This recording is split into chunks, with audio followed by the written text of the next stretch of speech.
Bonjour, je suis Gwen Strauss, la directrice de la maison Dora Maar et Hôtel Tengri. Et nous sommes ici dans la MOB, notre espace galerie et boutique. Bonjour, je suis Laure Keltenbach et je suis la commissaire des expositions de la MOB, avec Gwen. Et nous sommes, une équipe. Et avec vous tous. Voilà, avec tout le monde. Nous sommes très fiers de cette expo. C'était le concept de Laure, qui s'appelle Echoes. On est très émus parce que, en fait, moi, je suis arrivée à Ménherbe il y a 4 ans maintenant. Et quand j'ai découvert les 4 grands artistes du XXe siècle qui avaient séjourné longuement et qui avaient passé vraiment du temps et beaucoup peint ici, je m'étais toujours dit, j'adorerais qu'il y ait une exposition qui puisse les mettre ensemble autour d'un espèce de dialogue imaginaire, puisqu'ils ne se sont jamais vus tous les 4.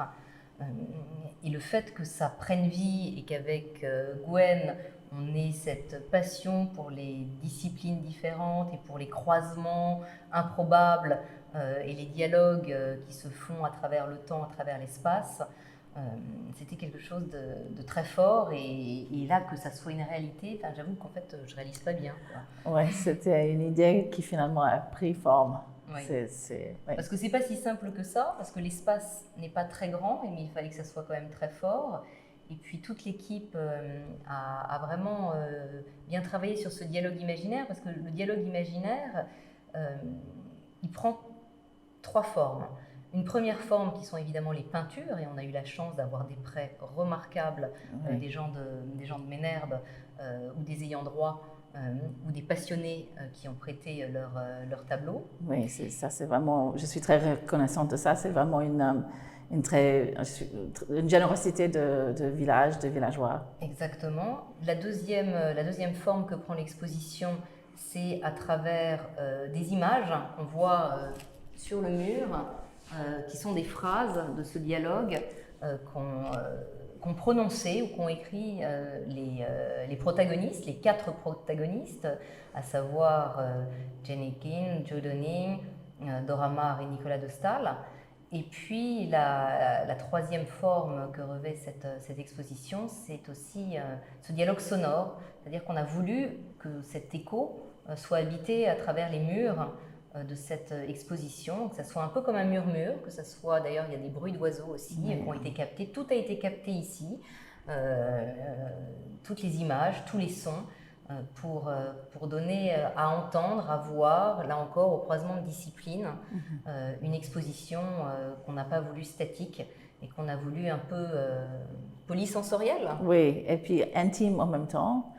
Donc il y a un sentiment que les artistes sont vivants ensemble et qui sont réunis dans un petit moment imaginaire, et vous avez accès de ça avec cette expo. Donc c'est vraiment personnel en fait. Tout à fait. C'est un lieu qui fait vivre l'aspect créatif dans les gens. Et on voit ça, on voit vraiment comment ils ont habité dans cet environnement. Donc pour moi aussi, cette expo mettre en valeur une mission personnelle que j'ai depuis que j'ai commencé avec la maison Dora Maar, et ça c'est presque 15 ans maintenant, c'est de faire vivre les artistes en résidence, de faire vivre l'art contemporain et de faire écho avec le passé et le futur, de faire valeur le patrimoine artistique ici dans les régions et dans le monde, et pluridisciplinaire comme on fait à Dora Maar, c'est des artistes du monde entier qui fait plein de choses différentes, et aussi de faire vivre notre nouveau centre culturel à Hôtel de Tengri, qui est un lieu d'expo, événements, conférences.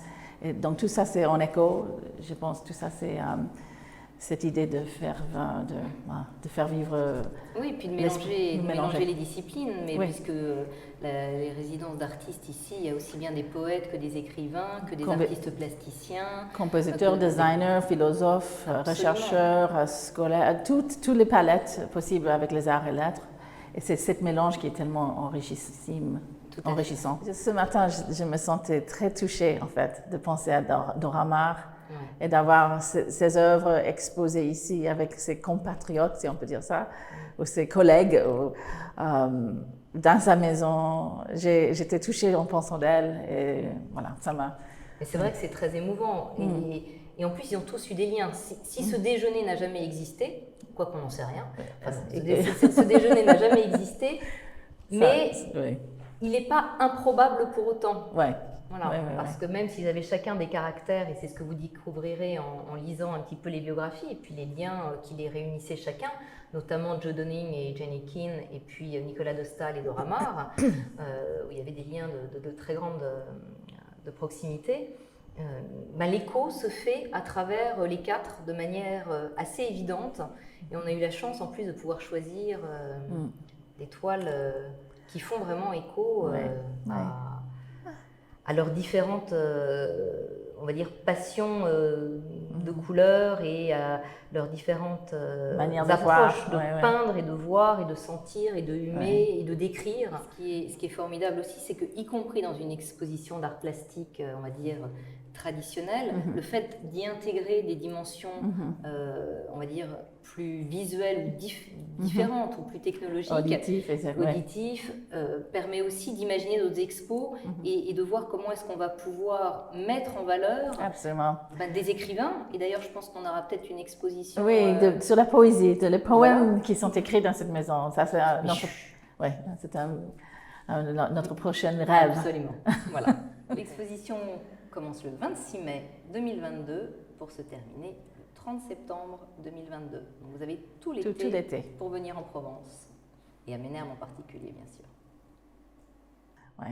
Donc je suis très fière. Je suis fière de toi. Moi, je suis fière de toi. Je suis fière de vous. Parce que en fait, c'est comme tous les expos, tu penses que ça ne peut pas faire et puis ça se fait.